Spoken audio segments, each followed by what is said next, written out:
Aku melihat mertuaku sedang menuangkan racun ke dalam minumanku sambil berisik.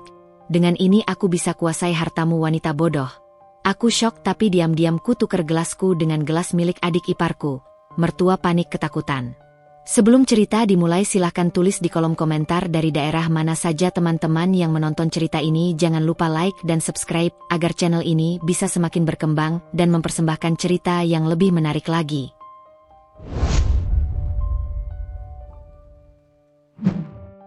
Naila tumbuh sebagai gadis sederhana di sebuah kota kecil yang jauh dari hiruk-pikuk gemerlap perkotaan. Rumahnya kecil, berdinding bata yang diplester seadanya, dengan halaman yang hanya ditumbuhi beberapa tanaman obat warisan ibunya. Sejak kecil ia sudah terbiasa hidup pas-pasan, namun justru dari sana ia belajar satu hal yang selalu melekat hingga dewasa. Hidup harus diperjuangkan, bukan ditunggu hasilnya. Ayahnya hanyalah pegawai harian di bengkel, sementara ibunya membuka usaha kecil menjual gorengan di depan rumah. Mereka bukan keluarga kaya, bahkan jauh dari kata itu. Namun satu hal yang selalu membuat Naila merasa beruntung adalah kehangatan yang ibunya ciptakan di rumah kecil mereka. Mungkin rumah itu sederhana, namun nilai-nilai yang Naila dapatkan darinya begitu kaya. Setiap pagi sebelum berangkat sekolah, Naila akan membantu ibunya menumbuk bumbu, memanaskan minyak, atau membungkus gorengan pesanan pelanggan yang akan menjemput lebih pagi. Walau tidak jarang ia harus berangkat ke sekolah dengan pakaian yang sudah mulai pudar warnanya, ia tetap melangkah dengan kepala tegak. Ibunya selalu berkata, "Kita boleh tidak punya banyak uang, tapi jangan sampai kita tidak punya harga diri." Kalimat itu begitu melekat dalam ingatan Naila hingga dewasa. Namun kehidupan belum pernah benar-benar ramah kepadanya. Di sekolah, ia sering menjadi bahan tertawaan teman-teman karena penampilannya yang sederhana. Seragamnya tidak pernah baru, sepatu seringkali lecet akibat jahitan yang mulai terbuka, dan rambutnya hanya dijepit dengan klip murah yang hampir selalu patah dalam beberapa minggu. Tapi meski begitu, Naila jarang sekali menangis. Ia bukan tidak sedih, namun ia tahu menangis tidak akan mengubah keadaan. Ia belajar meredam air mata dengan senyum, dan itu menjadi kebiasaan hingga ia tumbuh menjadi perempuan dewasa. Saat SMP, ia pernah mendengar gurunya memujinya karena ranking kelasnya selalu stabil. Naila memang bukan anak yang luar biasa pintar, tapi ia pekerja keras. Ia selalu menyalin ulang catatannya, membaca ulang pelajaran setelah ibunya selesai berjualan, dan mengulang latihan soal sampai larut malam. Ia tidak ingin sekolah sia-sia, karena ia memegang satu cita-cita kecil dalam hati. Nanti kalau besar, aku ingin hidup lebih baik daripada orang tuaku. Namun kenyataan kadang berjalan lambat, berbeda dengan harapan manusia. Setelah lulus SMA, Naila tidak bisa langsung kuliah. Keterbatasan ekonomi membuat ia harus menunda, bahkan pada akhirnya mengubur impian itu dalam-dalam. Namun ia tidak mengeluh. Ia justru mencari pekerjaan apapun yang bisa ia lakukan untuk membantu keuangan keluarga. Mulai dari menjaga toko kue milik tetangga, menjadi kasir harian di minimarket, hingga membantu kerabat jauh berjualan pakaian online. Dari pekerjaan-pekerjaan kecil itu, ia mulai belajar tentang kehidupan, bahwa dunia tidak akan menunggu siapapun.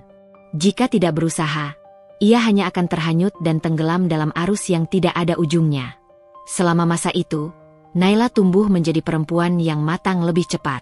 Tidak seperti gadis lain seusianya yang masih bebas memilih-milih baju dan warna lipstik, Naila menggunakan gajinya untuk membayar listrik, membantu ibunya membeli minyak goreng, dan sedikit menyisihkan uang untuk tabungan kecil-kecilan. Namun di tengah kesederhanaan itu, ia masih menyimpan satu bentuk kelembutan yang jarang dimiliki perempuan yang keras oleh hidup. Ia tetap percaya pada kebaikan orang. Ibunya selalu mengajarinya, "Kalau orang menyakitimu, tidak usah balas. Balasan dari Tuhan jauh lebih adil daripada kemarahan manusia." Naila selalu menerima nasihat itu mentah-mentah. Mungkin karena ia terlalu percaya pada ibunya, atau karena ia tidak pernah benar-benar melihat sisi gelap manusia secara nyata. Selama hidup, ia belum pernah bertemu orang yang tega menusuknya dari belakang. Namun semua itu berubah saat ia menginjak usia 24 tahun dan mengenal seorang pria bernama Arman. Pertemuan mereka terbilang sederhana. Naila saat itu bekerja sebagai admin di sebuah perusahaan konveksi menengah. Arman baru saja dipindahkan dari kantor pusat dan menjadi salah satu staf kantor yang bertugas mengawasi laporan produksi. Ia tidak berbeda dengan para karyawan lainnya, namun yang membuat Naila menoleh adalah sikapnya. Ia sopan, rapi, dan terlihat dewasa. Arman selalu datang lebih pagi daripada yang lain, duduk dengan tenang sambil membawa kopi hitam tanpa gula, lalu bekerja tanpa banyak berbicara. Saat rapat pun ia bukan tipe orang yang banyak mengomentari orang lain. Tapi ketika ia bicara, kalimat-kalimatnya selalu terdengar tegas dan penuh pertimbangan. Hanya dari melihat sikapnya sehari-hari, Naila menilai bahwa Arman adalah laki-laki yang tahu apa yang dia lakukan dalam hidupnya. Hari pertama mereka bicara bahkan terjadi tanpa disengaja. Saat itu Naila sedang memindahkan tumpukan berkas dan beberapa map jatuh berserakan di lantai. Sebelum Naila sempat menunduk, Arman sudah ikut jongkok dan membantunya merapikan. "Pekerjaanmu banyak sekali." "Ya," katanya sambil tersenyum kecil. Naila hanya tersenyum canggung. Ia tidak pandai berbasa-basi. "Namaku Arman," ujarnya sambil mengulurkan tangan. "Nah, Naila," jawabnya gugup. Pertemuan itu sederhana, namun bagi Naila, kesederhanaan justru lebih membekas daripada sesuatu yang terlalu mewah. Apalagi Arman bukan hanya baik di awal. Hari demi hari berlalu, lelaki itu semakin menunjukkan dirinya sebagai seseorang yang berbeda dari banyak pria yang pernah Naila kenal. Arman tidak merokok, tidak suka bicara kotor, tidak pernah memandang rendah pekerjaannya meski posisinya tidak terlalu tinggi, dan selalu memperlakukan Naila dengan hormat.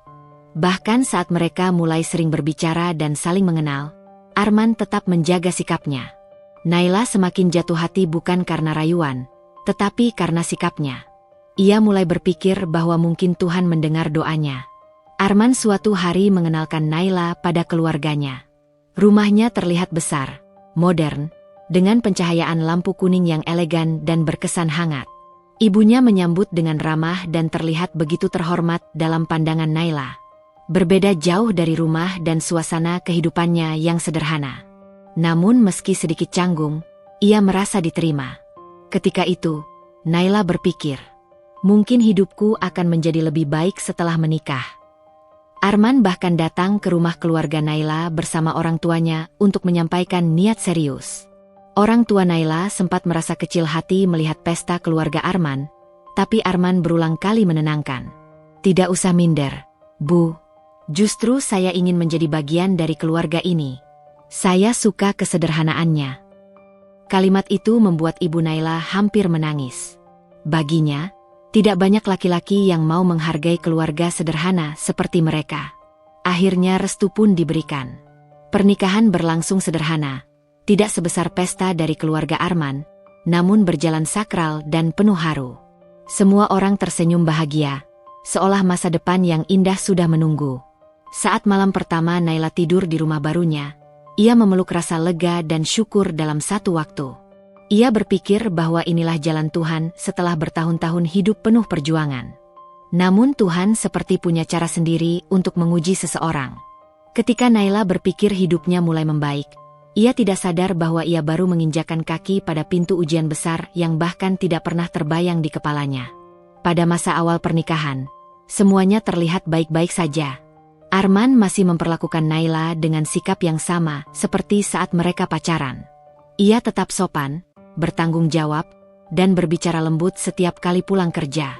Bahkan Naila sempat berpikir, mungkin ia terlalu beruntung.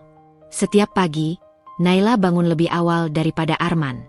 Ia menyiapkan sarapan sederhana, nasi goreng atau roti bakar dengan telur mata sapi. Lalu ia menata meja makan kecil yang ada di sudut dapur.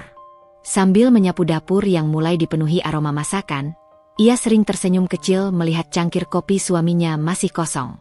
Masih terasa aneh baginya menyiapkan sarapan bukan untuk ayah dan ibunya lagi, namun untuk suami yang kini menjadi pusat hidupnya. Arman biasanya turun ke dapur dengan kemeja rapi, rambut tersisir, dan jam tangan sudah terpasang di pergelangan tangan. Ia akan mengucapkan, "Pagi," sambil menarik kursi, lalu memakan sarapan dengan cara yang membuat Naila yakin ia memang memiliki suami terbaik. Namun seiring waktu, ada sesuatu yang mulai berubah. Perubahan kecil, yang awalnya nyaris tidak terlihat, seperti goresan tipis pisau di atas kertas. Tidak menyakitkan pada awalnya, namun lama-lama mengoyak pelan. Semuanya dimulai dari keluarga Arman. Sebelum menikah, keluarga Arman tampak sangat ramah.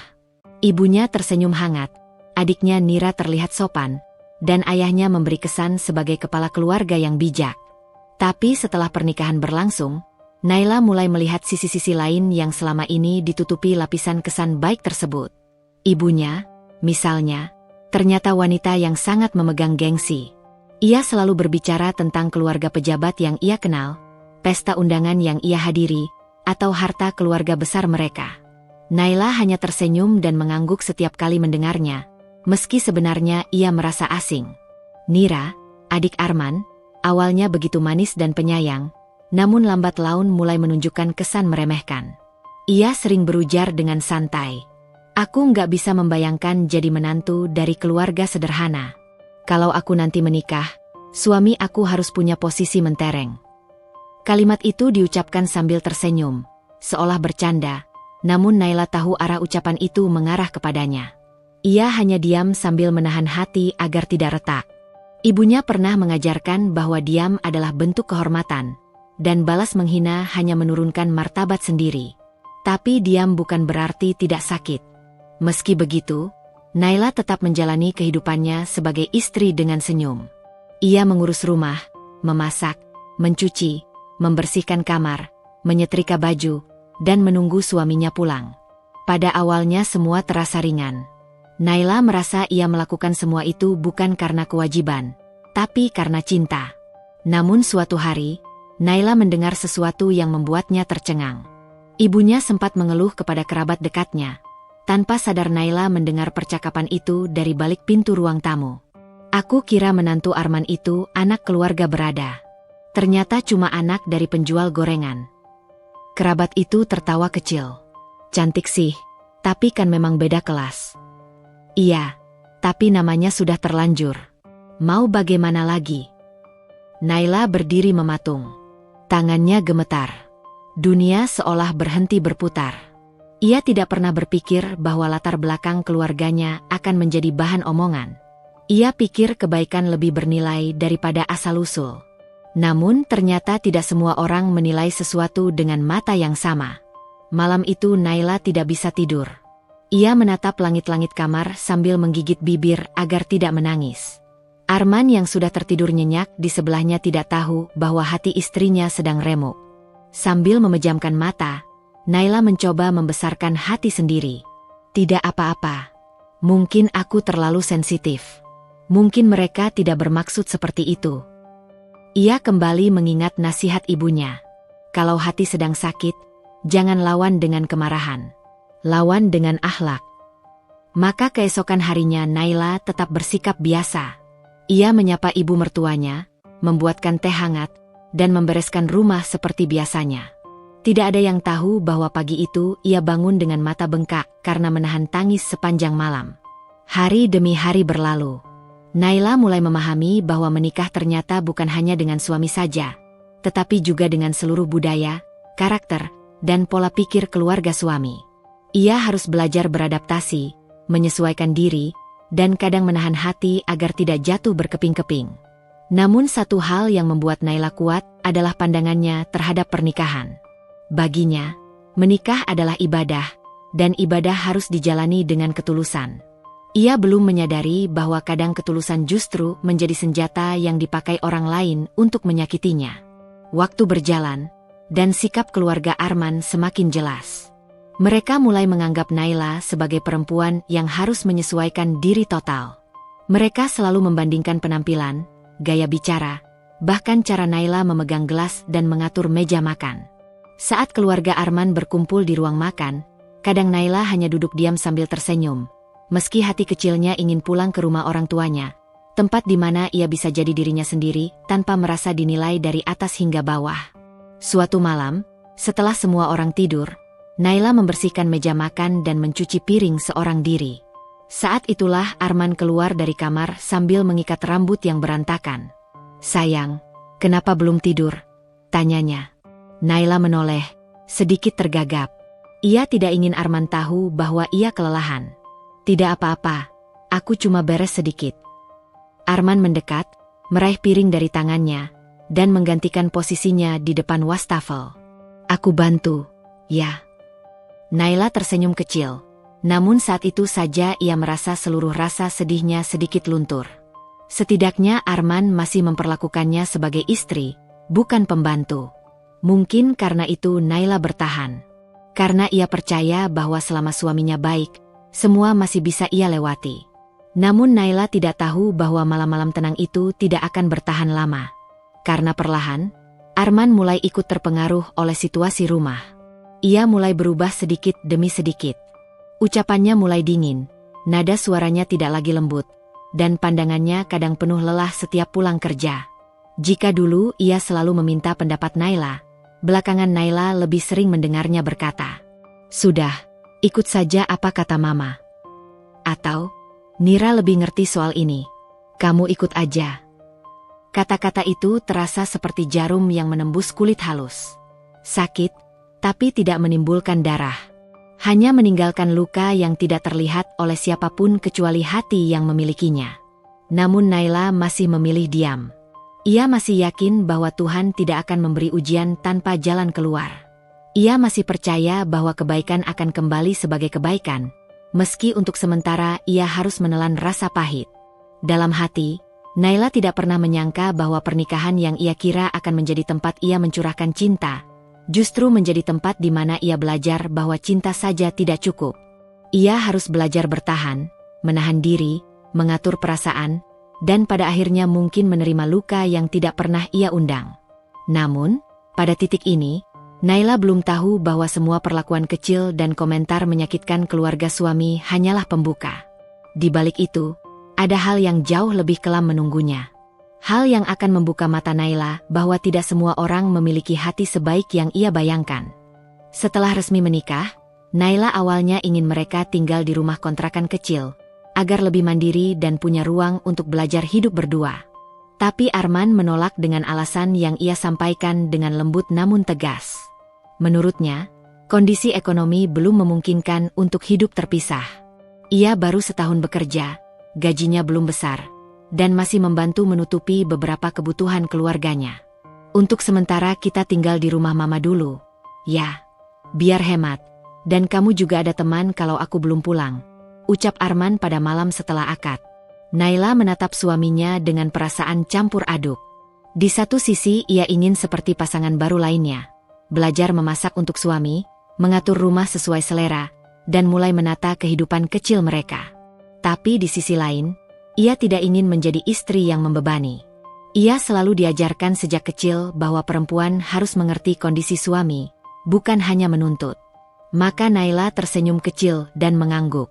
Kalau itu yang terbaik sekarang, aku ikut.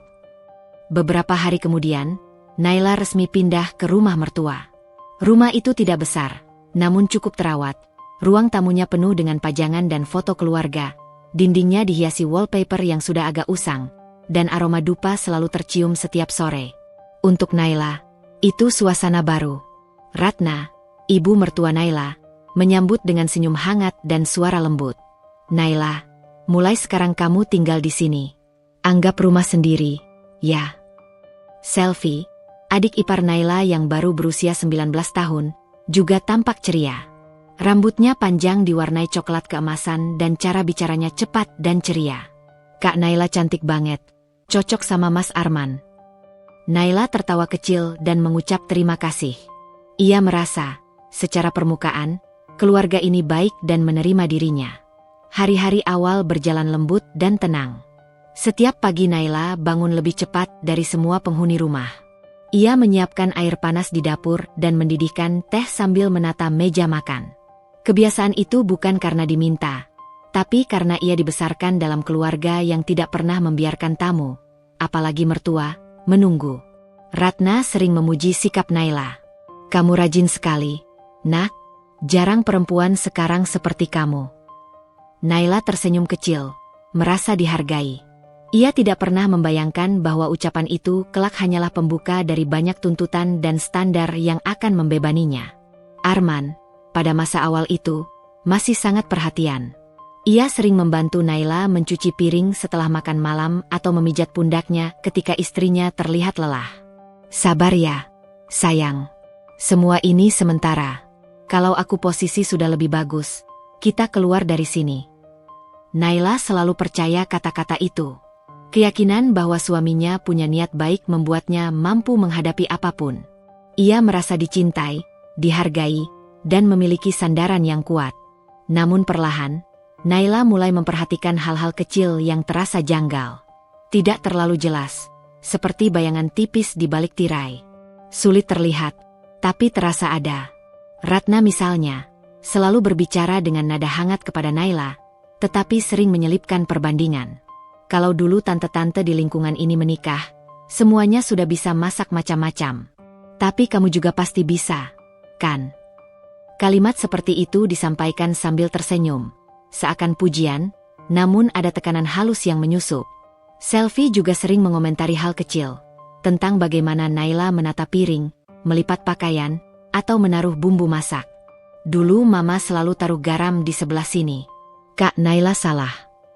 Padahal ini rumah Ratna, dan Naila berusaha menghormati kebiasaan yang ada. Tapi semakin lama, komentar itu semakin sering. Tidak besar, tidak kasar, tapi pelan-pelan menusuk. Naila menyimpan semuanya dalam hati dan memilih diam. Ia percaya bahwa setiap rumah tangga butuh penyesuaian. Ia yakin, kalau seorang istri tidak menahan diri dalam fase awal, yang retak bukan hanya hubungan dengan mertua, tapi juga dengan suami. Arman sendiri tidak pernah menanggapi komentar-komentar kecil itu. Mungkin ia tidak sadar. Mungkin ia melihat tapi menganggapnya wajar. Atau mungkin, seperti banyak laki-laki lainnya, ia berpikir urusan rumah adalah wilayah perempuan yang akan selesai dengan sendirinya. Meski ada tekanan kecil, kehidupan masih berjalan damai. Naila mulai mengenal ritme rumah itu. Kapan semua bangun, kapan makan, kapan rumah dibersihkan, kapan waktu keluarga berkumpul. Ia mulai merasa seperti bagian dari mereka. Ratna bahkan beberapa kali memuji Naila kepada tetangga. Menantu saya pintar, sabar, dan rajin. Naila merasa bangga. Ia semakin yakin bahwa semua yang ia lakukan tidak sia-sia. Malam-malam terasa hangat. Ia dan Arman berbagi cerita, tertawa kecil, merencana hari esok. Kadang mereka berjalan ke warung kecil dekat rumah untuk membeli gorengan sambil menikmati angin malam. Naila merasa ia benar-benar telah memasuki babak baru yang manis. Namun seperti langit yang diam sebelum badai, ketenangan itu sebenarnya hanya jeda sebelum banyak hal berubah drastis. Perubahan itu dimulai ketika masalah keuangan Arman semakin berat. Arman sering pulang lebih malam. Wajahnya mulai terlihat letih. Ia jarang bercerita, tapi Naila bisa menebak dari nada suaranya yang semakin dingin. Ratna dan Selvi juga semakin sering menyebut kebutuhan rumah, tagihan listrik, biaya dapur, uang bensin, dan keperluan lain. Kadang disampaikan halus, kadang dengan komentar bernada sindiran. Zaman sekarang memang berat. Kalau hanya satu yang kerja, rasanya penuh tekanan. Naila tercium aroma tuntutan dari kalimat itu. Tapi ia tetap diam. Pada titik ini, Naila mulai merasakan perannya sebagai menantu semakin besar. Ia bukan lagi hanya istri Arman, tapi bagian dari roda rumah tangga yang harus ikut berputar dan mendorong. Tapi meski terasa berat, ia masih percaya bahwa ini adalah fase normal. Banyak keluarga melewatinya. Banyak istri yang lebih berat bebannya. Ia masih bisa menahan. Namun Naila tidak tahu bahwa perlahan ibu mertua dan adik iparnya mulai melihat kebaikannya bukan sebagai kelebihan, tapi sebagai kesempatan. Mereka mulai belajar sesuatu. Naila baik. Naila sabar. Naila tidak membantah. Naila bisa diperlakukan sesuka hati. Dan dari sinilah awal semuanya mulai bergeser. Di balik wajah ramah, mulai tumbuh keinginan yang tidak sehat.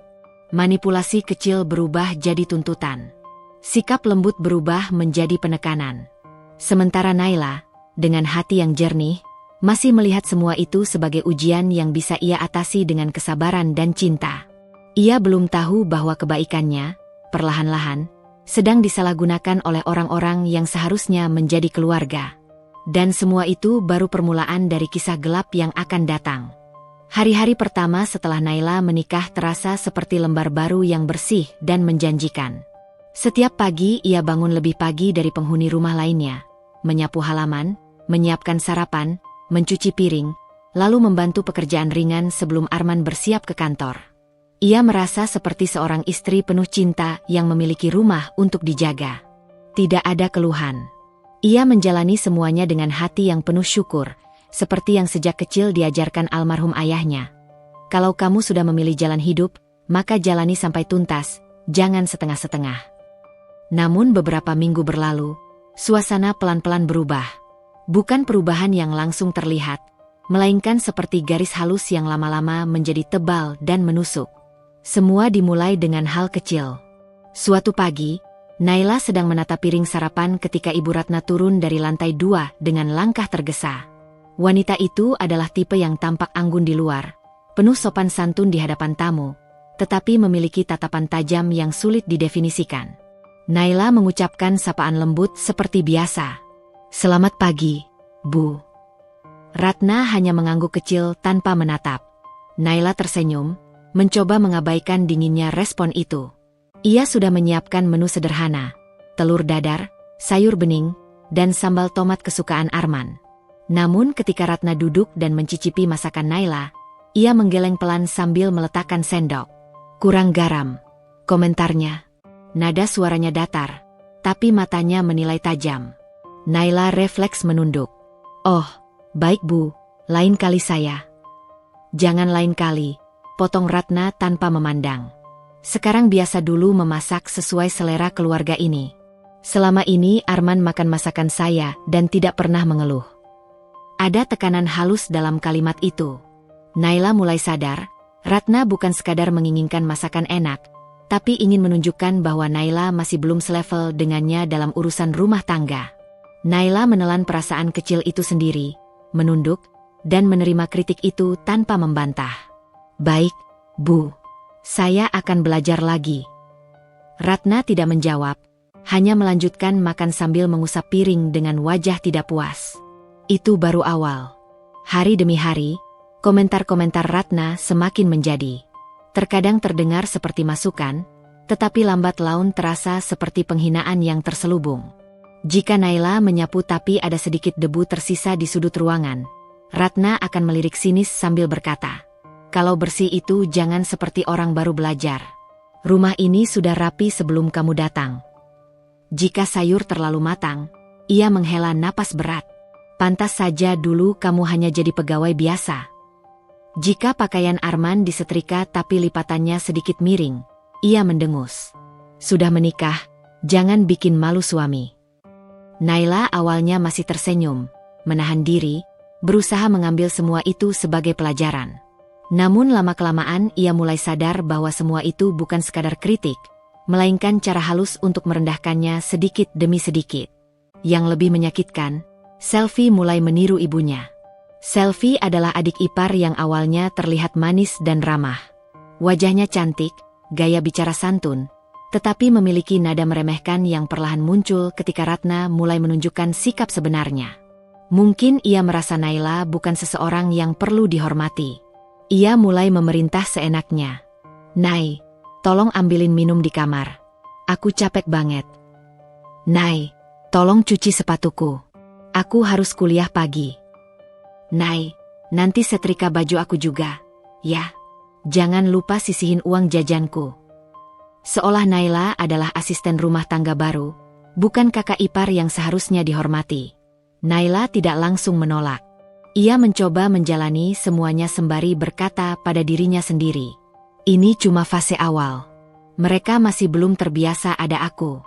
Nanti juga akan membaik." Tapi yang memburuk justru sikap Arman. Pada awal menikah, Arman sering membela Naila, mengingatkan ibunya agar tidak terlalu menekan istrinya. Namun semakin lama, pekerjaannya makin menyita waktu.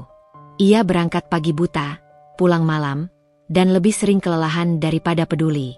Begitu sampai rumah, ia hanya ingin makan, mandi, lalu tidur. Masalahnya, ketika Ratna mulai mengeluh tentang Naila, Arman tidak lagi punya waktu atau energi untuk mendengar versi istrinya. Suatu malam, Ketika ia baru pulang dan masih berganti baju, Ratna langsung menghampirinya dengan ekspresi kecewa. "Men, istrimu itu betul-betul tidak bisa diandalkan. Masakan pagi tadi asin sekali. Rumah juga belum disapu waktu Mama bangun." Arman menepuk bahunya sendiri yang pegal dan menghela napas. "Nay, sudah benar belum?" Naila yang sedang mencuci piring berhenti sebentar. "Sudah, Mas. Saya sudah." Ratna langsung menyambar. "Kamu itu terlalu banyak alasan. Mama ini sudah mengurus rumah dari dulu, tidak pernah seremeh ini." Naila terdiam. Arman menatap istrinya sebentar, lalu menghembuskan napas pendek, seolah sudah lelah dengan masalah rumah tangga. "Ya sudah, Nay. Besok lebih diperhatikan." Dan itu saja. Selesai. Tanpa pembelaan, tanpa menanyakan bagaimana kejadian sebenarnya. Naila ingin menjelaskan, tapi lidahnya terasa keluh. Untuk apa? Pada akhirnya ia hanya akan terlihat membela diri. Semua itu mulai membuat Naila tertekan. Ia bekerja tanpa henti dari subuh sampai malam. Waktu untuk dirinya sendiri hampir nihil. Namun ia masih bertahan, masih mencoba memahami keluarga barunya, masih berusaha percaya bahwa semua ini akan berubah. Sampai pada suatu hari yang menjadi titik penting. Pagi itu, Naila bangun lebih awal dan mulai membersihkan rumah seperti biasa. Setelah semua selesai, ia menyiapkan sarapan. Sementara itu, Selvi baru bangun menjelang jam 8. Wajah masih kusut, lalu langsung memanggil Naila dari ruang TV. "Nay, tolong bersihin meja rias aku. Banyak bedak jatuh." Naila menatap jam dinding. Sarapan Arman belum selesai disiapkan. Tapi ia tetap menjawab pelan. "Nanti ya, Selvi. Aku rapikan setelah masak selesai." Selvi berdiri dengan tangan disilangkan, wajah marah. "Kamu disuruh sekarang, jawabnya nanti. Memangnya kamu kerja di mana sih sampai sok sibuk begitu?" Naila terkejut mendengar nada seperti itu. Ia menahan napas, mencoba tetap tenang. "Aku cuma..." Selvi menatap tajam dan berteriak. "Mama!" "Nih lihat." Istrinya Arman mulai melawan. Ratna turun dengan ekspresi tidak suka, seolah tahu ada hal yang tidak beres. "Ada apa ini?" Selvi langsung bersedekap dramatis. "Tadi aku cuma minta dia bersihin meja aku, tapi dia jawab nanti. Selalu begitu. Disuruh apa saja jawabnya nanti, nanti, nanti." Ratna menatap Naila penuh tuduhan. "Apakah kamu tidak bisa prioritas? Hal kecil saja tak mampu diurus." Naila diam beberapa detik, mencoba menahan air mata. "Bu, saya sedang memasak untuk sarapan Arman. Sedikit lagi selesai. Setelah itu saya kerjakan." Ratna menghela napas panjang. "Sampai kapan kamu pakai alasan memasak? Kamu itu tinggal di rumah orang, menikah dengan anak mama, tapi disiplin saja belum punya." Ucapan itu terasa menampar harga diri Naila. Tangannya gemetar saat memegang spatula. Ia menunduk, menata napas agar tak menangis di depan mereka. Tiba-tiba suara langkah terdengar. Arman muncul dari kamar, baru selesai mandi dan siap bekerja. Melihat kecanggungan itu, ia bertanya, "Ada apa?" Ratna mengadukan dengan suara datar namun menyudutkan. "Istrimu mulai tidak bisa diatur, Men."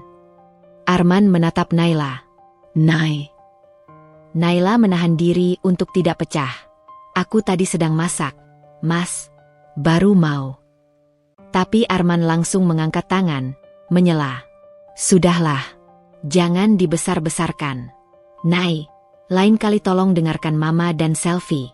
Mereka lebih lama tinggal di rumah ini." Dan lagi, semuanya selesai begitu saja, tanpa ada yang benar-benar ingin tahu titik sebenarnya. Sejak hari itu, nada bicara Ratna dan Selvi menjadi lebih terang-terangan. Mereka tidak lagi menyindir pelan, tapi mulai mengecilkan Naila di depan Arman, bahkan dalam percakapan keluarga. Kalimat seperti, "Kalau bukan karena Arman, kamu tidak akan bisa tinggal di rumah sebagus ini. Atau coba saja dulu kamu jadi menantu keluarga lain, pasti sudah diusir. Perempuan kalau tidak bisa kerja rumah, tidak pantas disebut istri." Mulai menjadi santapan harian Naila. Arman tidak selalu ada untuk mendengar itu.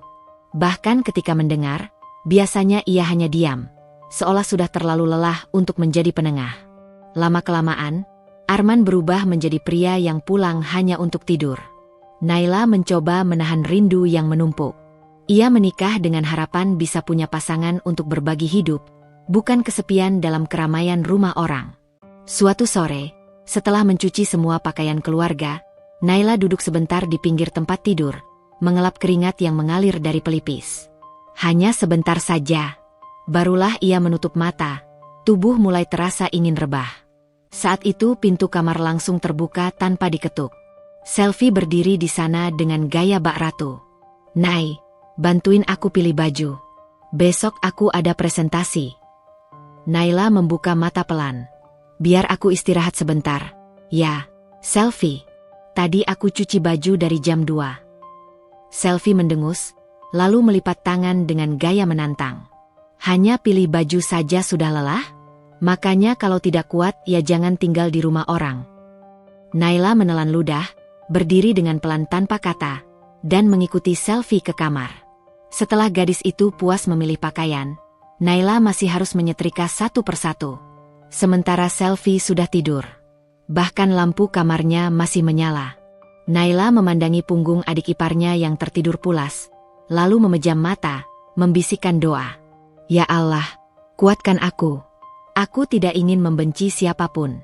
Aku hanya ingin rumah tanggaku baik. Aku ingin menjadi istri yang benar." Setiap hari ia begini.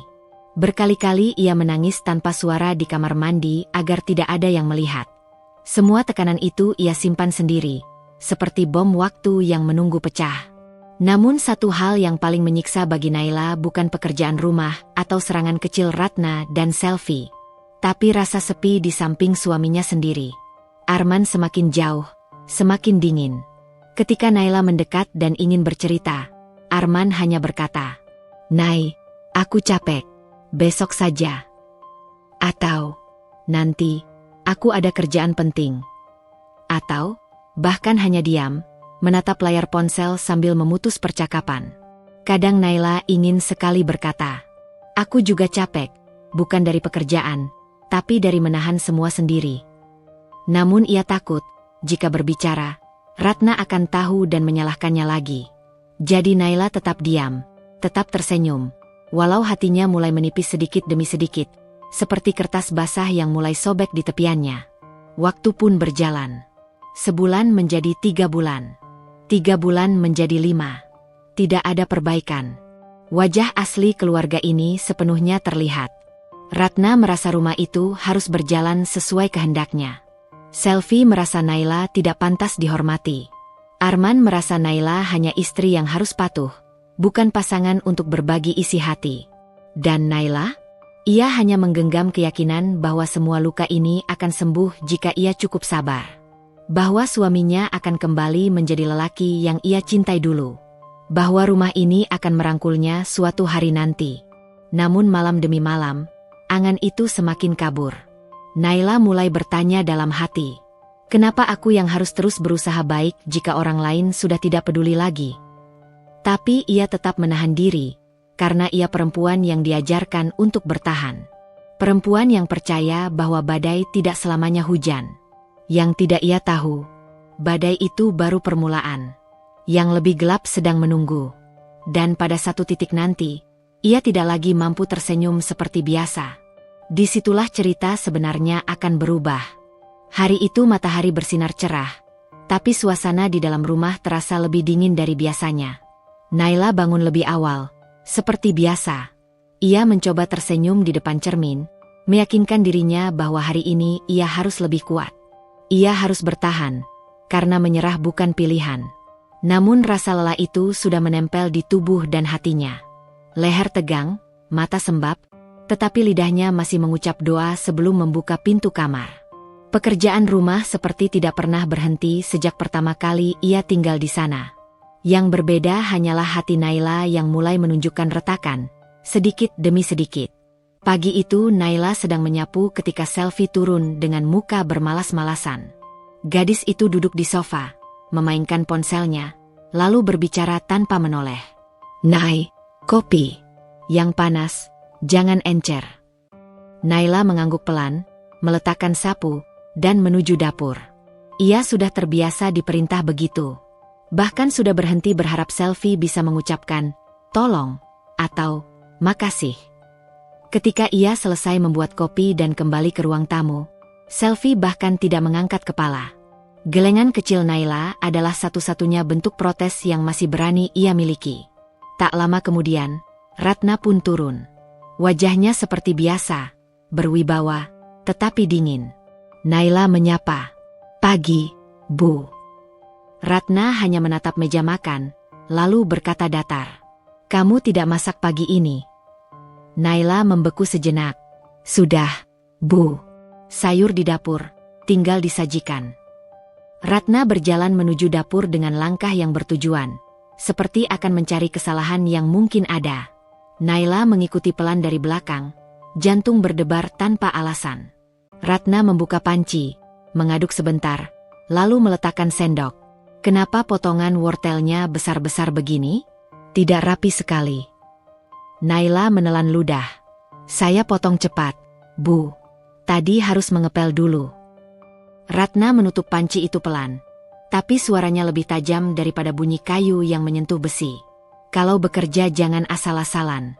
Orang rumah ini punya standar. Kalau kamu tidak bisa mengikuti, ya kamu sendiri yang rugi." Naila menunduk, hanya bisa berkata lirih, "Maafkan saya, Bu." Ratna tidak menanggapi. Ia keluar dari dapur dengan ekspresi puas, meninggalkan Naila yang berdiri sendirian dengan tangan sedikit gemetar. Siang harinya Arman pulang sebentar untuk mengambil dokumen yang tertinggal. Naila merasa ini kesempatan untuk bicara, setidaknya melepas sedikit beban. Begitu Arman masuk kamar, Naila bertanya hati-hati, "Mas, kapan kita bisa bicara? Ada beberapa hal yang ingin aku sampaikan." Arman menurunkan map dari lemari, menatap jam tangan. "Sekarang gak bisa, Nay. Aku harus balik lagi sebelum jam 2. Naila menggigit bibir. "Sebentar saja, Mas. Aku cuma..." Arman menoleh dan menarik napas panjang, seperti seseorang yang sudah tidak punya ruang untuk mendengar satu kalimat tambahan pun. "Nay, aku sudah capek kerja. Jangan tambah beban dulu, ya." Hanya itu. Arman mengambil map dan pergi, tanpa memberikan kesempatan Naila berkata satu kalimat pun. Pintu tertutup pelan, tapi rasanya seperti tembok besar menampar wajah Naila. Ia berdiri selama beberapa detik, kemudian duduk di tepi kasur dan membiarkan matanya menetes pelan. Tanpa suara, tanpa teriakan, hanya air mata yang jatuh dalam diam. Malam harinya suasana semakin memburuk, dimulai dari hal sepele. Saat makan malam, Ratna tiba-tiba berkata sambil menatap Arman, "Men, Mama perhatikan sejak Naila masuk rumah ini, biaya bahan dapur jadi makin besar." Naila spontan menoleh, tercengang. Ia selalu belanja hemat, bahkan kadang memakai uang tabungannya sendiri agar tidak memberatkan rumah. Arman mengangkat wajah. "Memang segitu banyak, Ma. Coba kamu hitung sendiri. Mama sudah mengurus kebutuhan rumah bertahun-tahun dan tidak pernah boros seperti ini." Ratna melanjutkan dengan suara tenang namun merendahkan. Mungkin karena dia belum terbiasa jadi istri yang mengatur rumah tangga. Selvi menambahi dengan senyum kecil. Atau mungkin karena baru pertama kali pegang uang belanja yang benar. Naila terdiam. Arman mengusap wajah dan berkata ke istrinya pelan, "Nay, tolong lebih hati-hati, ya. Kalau bisa lebih hemat." Naila menahan degupan yang mulai sakit. Ia ingin bicara, ingin menjelaskan semua yang sebenarnya, ingin berkata bahwa ia tidak pernah boros, bahkan berhemat mati-matian. Namun mulutnya tidak terbuka. Bukan karena tidak bisa, tapi karena ia sadar satu hal. Tidak ada yang ingin mendengarnya. Setelah makan, Naila mencuci piring sambil menunduk dalam. Suara air keran menutupi suara hatinya yang remuk. Ratna muncul di pintu dapur, bersedekap. "Nay." Naila menoleh. "Iya, Bu." Ratna mendekat, suaranya rendah, tanpa ekspresi. "Kalau kamu terus seperti ini, Mama khawatir Arman bisa malu di depan orang lain." Naila memejam mata sejenak. Itu bukan ancaman, tambah Ratna. Hanya peringatan. Ratna meninggalkan ruangan tanpa menunggu jawaban.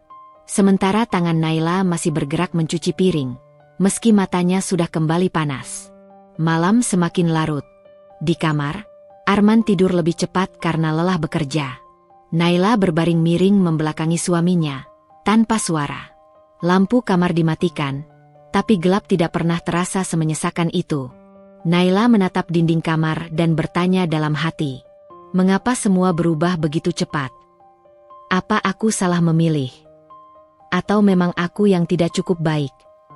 Tidak ada jawaban. Hanya sunyi yang makin tebal. Dalam hitungan hari, sikap halus yang dulu menyakitkan kini berubah menjadi luka-luka kecil yang terus menggerogoti hatinya. Ia masih mencoba bertahan, karena ia masih percaya bahwa rumah tangga harus dijaga. Namun untuk pertama kalinya sejak menikah, Naila mulai merasa benar-benar sendirian. Di rumah yang seharusnya menjadi tempat pulang. Di pangkuan suami yang seharusnya menjadi sandaran. Di tengah keluarga yang seharusnya menerima. Luka itu belum berdarah, tapi mulai meninggalkan bekas. Dan bekas itu, suatu hari nanti, akan berubah menjadi alasan Naila berdiri dengan cara yang jauh berbeda dari sebelumnya. Sejak hari itu, kehidupan Naila semakin terasa seperti berjalan di tengah medan yang penuh ranjau. Sekecil apapun langkahnya, selalu saja ada yang meledak.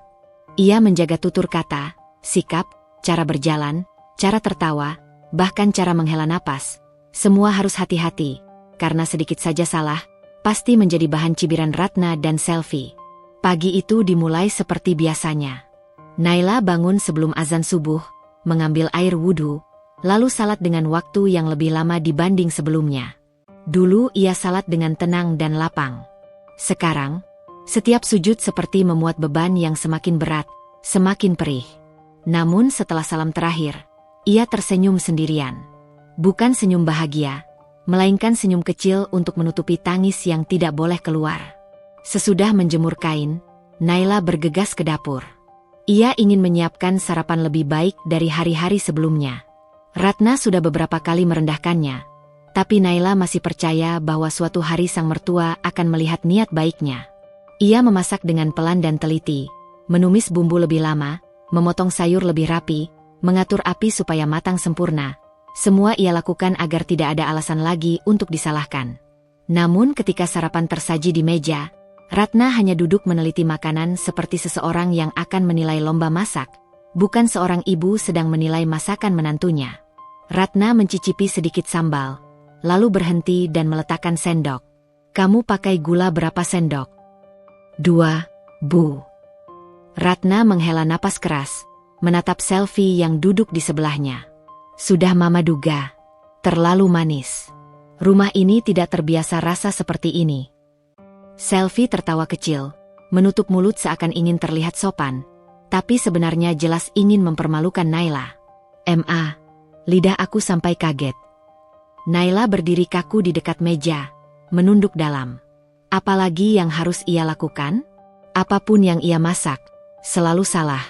Apapun yang ia lakukan, selalu kurang. Siang harinya Naila membersihkan halaman belakang rumah. Setelah menyapu dan menata pot-pot bunga, ia mengangkat ember berisi daun kering ke tong sampah depan.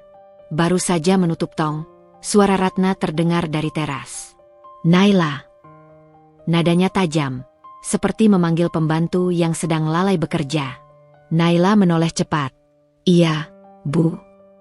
Ratna melangkah ke arah tong sampah dan membuka tutupnya. Wajahnya menunjukkan kejengkelan besar. Kamu buang puntung rokok Selvi ke sini. Naila mengerutkan kening. Bukan saya, Bu. Saya. Ratna menepuk tong sampah keras, membuat suara bergaung di halaman. Jangan membantah. Mama tahu kamu tidak suka Selvi merokok. Tapi kamu tidak bisa mempermalukan keluarga sendiri dengan membuang sampah seenaknya. Naila tercengang. Aku hanya membuang daun kering. Apa hubungannya dengan rokok? Selvi keluar dari dalam rumah sambil memainkan ponselnya. Wajah cerah seperti tak ada masalah. Ada apa sih ribut-ribut? Ratna menoleh dan menunjuk Naila. Kakakmu ini membuang bekas rokok sembarangan. Selvi pura-pura kaget, lalu mendekati Naila dan berkata pelan, namun dengan tatapan merendahkan. "Nay, kamu itu kalau mau menegur, bicara baik-baik dong. Jangan lewat tindakan yang bikin malu." Naila menatap dua perempuan itu, tidak percaya. Ia tidak melakukan apapun, tapi sekarang dia kembali jadi tertuduh. Satu sisi hatinya berteriak ingin membela diri. Namun sisi yang lain, sisi yang sudah terlalu sering babak belur, hanya mampu berkata pelan, "Maafkan saya." Ratna mendengus puas, sedangkan Selvi tersenyum lebar, seolah menang dalam pertandingan tanpa lawan. Malam hari, Naila sedang melipat pakaian di kamar ketika Arman masuk. Wajahnya terlihat kelelahan, dasi sudah longgar, rambut sedikit berantakan. Naila ingin memulai percakapan baik-baik. "Aku tadi." Namun Arman langsung meletakkan tas kerja dan berkata tanpa menoleh, "Tadi Mama cerita. Kamu jangan buang sampah sembarangan seperti itu, Nay. Kita ini tinggal di lingkungan yang harus dijaga nama baiknya." Naila terdiam sesaat. Laki-laki itu bahkan tidak mengecek cerita sebenarnya. Ia langsung percaya. "Mas, aku enggak." Arman mengangkat tangan, memberi isyarat agar Naila berhenti bicara. "Nay, aku capek.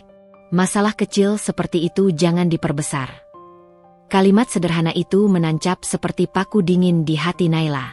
Tidak ada kesempatan untuk menjelaskan, tidak ada ruang untuk didengar.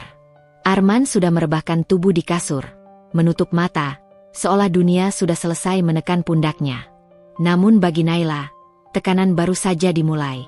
Keesokan harinya Naila harus membersihkan keramik kamar mandi. Lantai bercak hasil sabun yang mengering karena Selvi mandi terburu-buru dan tidak mau membersihkan bekasnya sendiri. Naila jongkok sambil menggosok lantai. Sudah sejam berlalu, tangan mulai pegal, punggung mulai nyeri. Namun ia masih berusaha fokus. Lalu pintu kamar mandi terbuka dan suara Selvi terdengar dari ambang. "Nay, kenapa kamu lambat sekali? Aku mau mandi." Naila menoleh sambil berdiri perlahan. "Sebentar, tinggal sedikit." Selvi mendengus. "Kalau kamu sopan, kamu bilang dulu tadi. Aku jadi harus nunggu lama." Naila menelan ludah. "Tadi kamu masih di kamar. Aku enggak." "Kamu selalu punya alasan, ya." Kalimat itu menusuk. Tidak hanya pedas, tetapi juga membuat Naila merasa sekecil debu. Selvi berjalan keluar dengan langkah menghentak, seolah ingin menunjukkan superioritasnya. Naila menarik napas panjang, kembali menggosok dengan tangan yang mulai goyah. Ia rasa ada air di pipinya, tapi ia tidak yakin itu keringat atau air mata. Malam harinya Naila duduk di kamar sendirian. Televisi di ruang tamu terdengar bising, suara tawa Selvi dan Ratna riang, seolah hari berjalan menyenangkan bagi mereka. Naila menatap langit-langit kamar yang kusam dan bertanya dalam hati, "Apa aku terlalu lemah? Kenapa aku tidak bisa membela diri? Mengapa Mas tidak pernah melihat keadaanku?" Tidak ada jawaban. Tiba-tiba pintu kamar diketuk keras. Naila buru-buru menghapus air matanya dan membuka pintu. Ratna berdiri di sana, menatapnya tajam. "Naila, mulai besok kamu bangun jam 4 pagi. Rumah ini terlalu berantakan kalau kamu bangun jam 5. Naila tersentak. "Jam 4, Bu." Ratna mengangkat dagu. "Kalau tidak bisa, Mama rasa kamu belum siap jadi istri Arman." Kalimat itu menghujam lebih dalam daripada kata makian. Naila menunduk, hatinya serasa teriris. "Baik, saya siap bangun jam 4. Ratna menatapnya selama beberapa detik, seolah ingin memastikan bahwa luka itu benar-benar masuk di tempat yang tepat. "Bagus." Ratna pergi, meninggalkan pintu terbuka. Naila menutup pintu pelan. Punggungnya bersandar pada kayu kusam itu. Saat ia menutup mata, air mata tidak lagi jatuh pelan. Mereka jatuh deras. Isak tanpa suara mengguncang tubuh Naila. Di rumah mertua ini, ia bukan lagi menantu, bukan istri yang dicintai, bahkan bukan manusia yang didengar. Ia hanya pekerja tanpa bayaran. Hanya orang yang salah tidak dihargai. Namun di balik kesedihan itu, ada sesuatu yang mulai tumbuh. Sesuatu yang tidak terlihat oleh siapapun. Sebuah luka yang pelan-pelan berubah menjadi ketegasan. Sebuah dendam yang masih sunyi. Tapi suatu hari kelak akan membungkam semua suara yang pernah merendahkannya. Pagi itu udara dingin menyelimuti rumah keluarga Arman. Matahari baru merayap pelan melalui selatirai ruang makan. Namun suasana rumah sudah panas, tegang, dan penuh tuduhan yang menusuk hati. Hari itu menjadi titik yang sulit dilupakan oleh Naila. Hari ketika ia pertama kalinya merasa seperti pesakitan dalam rumah yang harusnya melindunginya. Naila baru selesai menata meja makan ketika suara Ratna terdengar dari dapur. "Selfie, dompet mama di mana?" "Tadi ada di sini," serunya memecah keheningan. Selfie menghampiri dengan langkah santai sambil memainkan ponselnya. "Aku nggak tahu, Ma, jangan tanya aku." Ratna mengerutkan kening. "Kamu yang dari tadi di dapur." Selfie mengangkat bahu. "Ya terus kenapa harus aku yang disalahin?" Naila menoleh. Seharusnya ini hanya masalah kecil, tetapi instingnya berkata lain. Beberapa bulan tinggal bersama keluarga Arman membuatnya paham satu hal. Jika ada sesuatu yang hilang, ujungnya biasanya ditimpakan ke dirinya. Ratna menoleh dengan tajam. "Naila." Suara keras itu membuat Naila menghela napas pelan sebelum menjawab lembut. "Iya, Bu, ada apa?" Ratna melipat tangan di dada, tatapannya dingin. "Kamu yang terakhir di dapur, kan?" Naila terdiam. Ya, memang tadi ia selesai menyiapkan sarapan. Tapi apa hubungan itu dengan dompet? Ia menenangkan diri. "Iya, Bu. Tapi saya hanya masak dan cuci tangan. Saya tidak lihat ada dompet." Selfie menggeleng dramatis sambil menyeringai kecil. "Aneh ya, sebelum kakak ke dapur masih ada loh, Ma." Dan seperti yang sudah berkali-kali terjadi, Ratna langsung menyimpulkan tanpa pikir panjang. "Kalau begitu siapa lagi kalau bukan kamu?" Naila menahan napas. Detak jantungnya berubah cepat. Ia tidak menangis, tidak marah, hanya terdiam. Karena inilah satu-satunya pilihan yang bisa membuatnya bertahan. Arman turun dari tangga dengan wajah masih kantuk. "Ribut apa pagi-pagi begini?" Selfie cepat memanfaatkan kesempatan. "Kak, dompet mama hilang. Kayaknya, ya kamu tahu sendiri siapa yang paling mungkin." Arman menatap istrinya. "Naila? Serius?" Naila menegang mendengar nada suara itu. Bukan nada yang mempercayainya, melainkan nada yang meragukan. "Arman, aku sama sekali tidak menyentuh dompet. Tadi aku hanya masak." Ratna menatap Arman, menambahkan drama yang membuat hati Naila tercerabut dari tempatnya. "Men, mama itu sudah tua. Kalau mama sampai nggak bisa percaya sama menantu sendiri, gimana nanti? Mama tuh nggak tega nuduh kalau nggak ada alasan." Naila menggigit bibir. "Alasan? Apa berdiri di dapur sudah cukup membuat seseorang dianggap pencuri?" Arman mendesah panjang, memijit pelipisnya. "Sudah, kita cari dulu." Tetapi perkataannya bukan pembelaan. Hanya keputusan lelah agar keributan berhenti. Mereka semua mulai mengobrak-abrik isi rumah. Laci dibuka, tas diangkat, buku-buku diturunkan. Ratna menyamaratakan semuanya. Seolah ada pencuri di rumah dan pencuri itu bernama Naila. Naila ikut memeriksa, meski hatinya sesak. Berulang kali ia mencoba berkata pada dirinya sendiri, "Sabar, sabar. Tuhan pasti lihat semua ini." Namun ketika mendengar Selfie tertawa kecil sambil berbisik kepada temannya lewat telepon, "Makanya jangan miskin, dicurigai itu biasa." Hati Naila remuk lebih dalam lagi. Setengah jam berlalu, dompet belum ditemukan. Ratna semakin emosi. "Ini pasti disengaja. Kamu pikir mama nggak tahu siapa kamu sebenarnya?" Serunya menunjuk Naila. Arman menatap istrinya, kali ini dengan nada yang tidak kalah menusuk. "Naila, kalau kamu memang ambil, lebih baik bilang saja. Kita bisa selesai cepat." Naila mengangkat kepalanya pelan. Tatapannya tidak marah, tetapi kosong. Seperti seseorang yang kehilangan tenaga untuk merasa. "Arman, apa aku terlihat seperti seseorang yang akan mencuri uang ibumu?"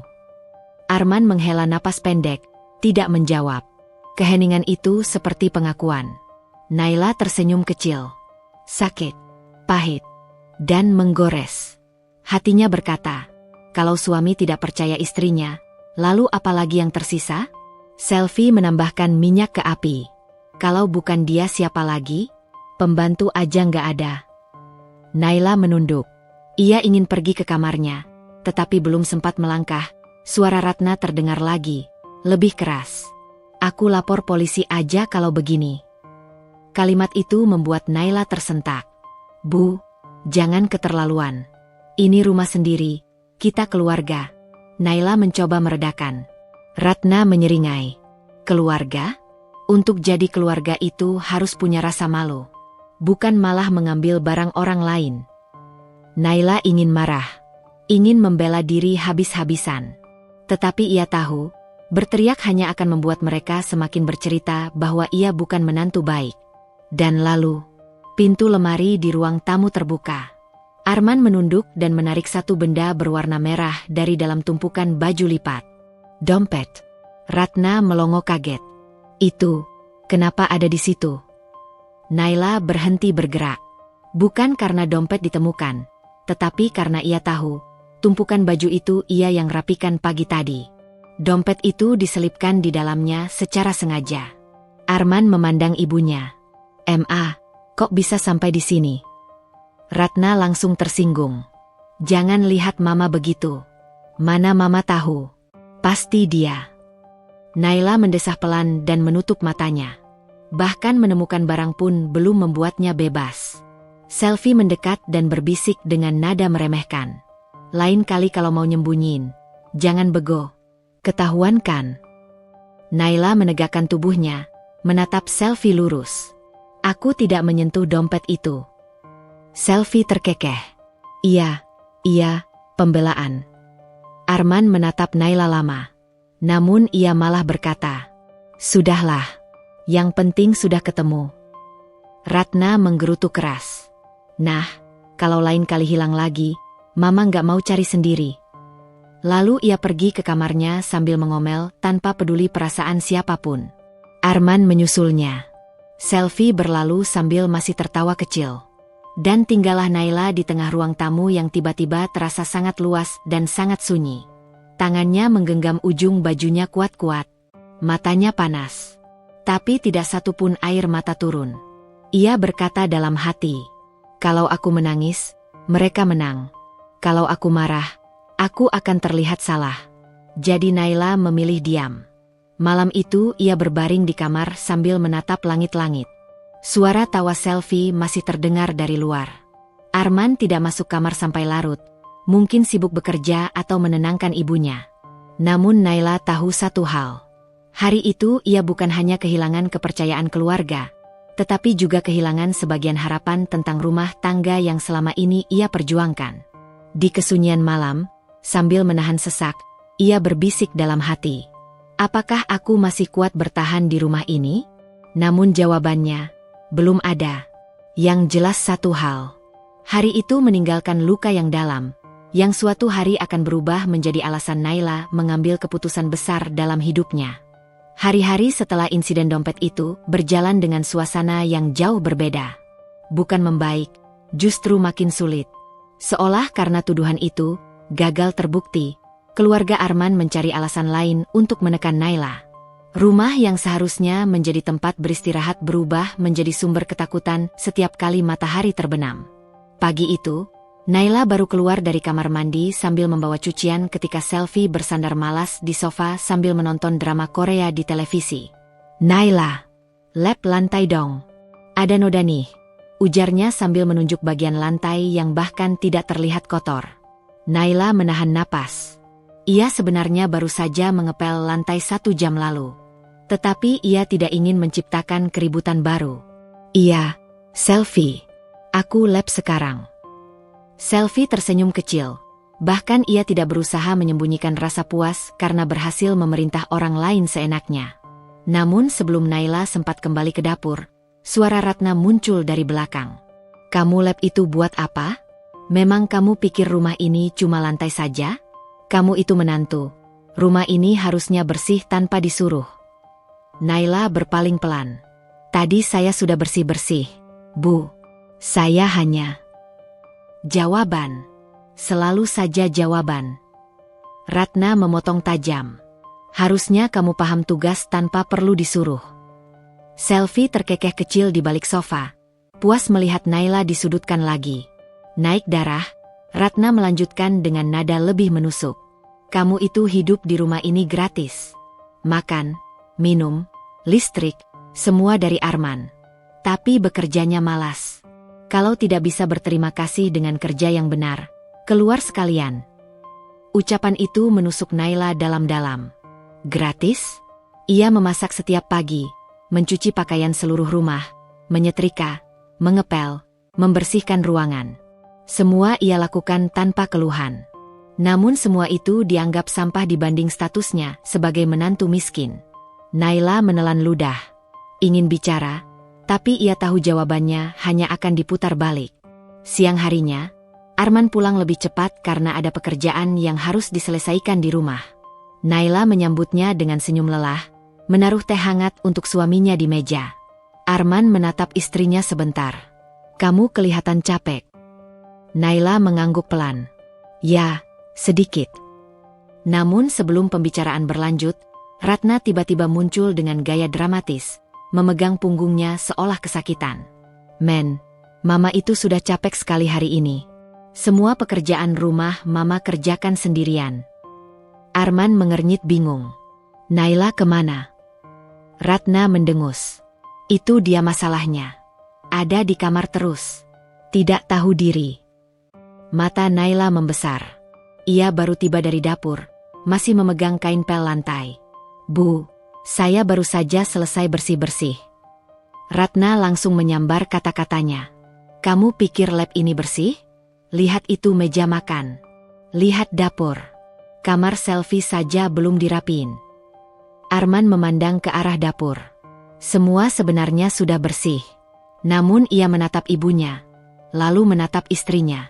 Dan akhirnya berkata, Naila, kamu harus lebih peka. Jangan bikin Mama capek sendiri. Ratna memeluk dada dengan wajah puas. Naila berdiri diam. Tidak ada yang membelanya. Tidak ada yang percaya pada usahanya. Sore menjelang, Selvi keluar kamar sambil bersiap pergi ke kafe. Rambutnya ditata, parfum semerbak, dan wajahnya cantik riasan tipis. Naila suaranya mendengung manja. Setrikain bajuku ini dong. Aku buru-buru. Ia melemparkan baju begitu saja ke sofa, lalu menenteng tas seolah ia adalah putri raja, dan Naila pelayannya. Naila menatap Arman, berharap suaminya mengerti betapa melelahkan semua ini. Namun Arman hanya menghela napas. Sudahlah, bantu adik dulu. Sudahlah, kata yang sama, untuk kesekian ribu kalinya. Naila menunduk dan membawa pakaian itu ke ruang setrika. Malam datang. Ratna bersandar di sofa sambil makan buah. Men, kamu lihat sendiri kan? Selama Naila di rumah ini, Mama tambah capek, ujar Ratna dengan nada mengeluh. Arman melihat istrinya yang sedang mencuci gelas kotor di dapur. Iya, Ma. Apa kamu tidak berpikir untuk, mencari solusi? Arman terdiam sejenak. Maksud Mama? Ratna pura-pura menghela napas berat. Ya mungkin, pindah kontrakan. Biar rumah Mama kembali tenang. Naila mendengar itu dengan tangan yang gemetar. Ia tidak menoleh, tapi seluruh hatinya terasa seperti diremas. Pindah? Mana punya mereka biaya? Arman masih berjuang membenahi ekonomi mereka. Kalau keluar dari rumah mertua, mereka harus memulai dari nol. Namun Ratna tidak berhenti di situ. Tapi kalau masih tinggal di sini, Mama tidak mau seperti ini terus. Menantu itu harus tahu diri. Kalau enggak, Mama bisa jatuh sakit. Arman menggosok wajahnya, bingung dan tertekan. Sudahlah, Ma. Jangan bahas itu dulu. Ratna berdiri, meletakkan piring buah dengan suara keras. Kalau kamu terus membela istri, jangan harap Mama mau diam saja. Arman menutup mata. Ia berada di posisi yang sulit, dan ia memilih diam. Lagi.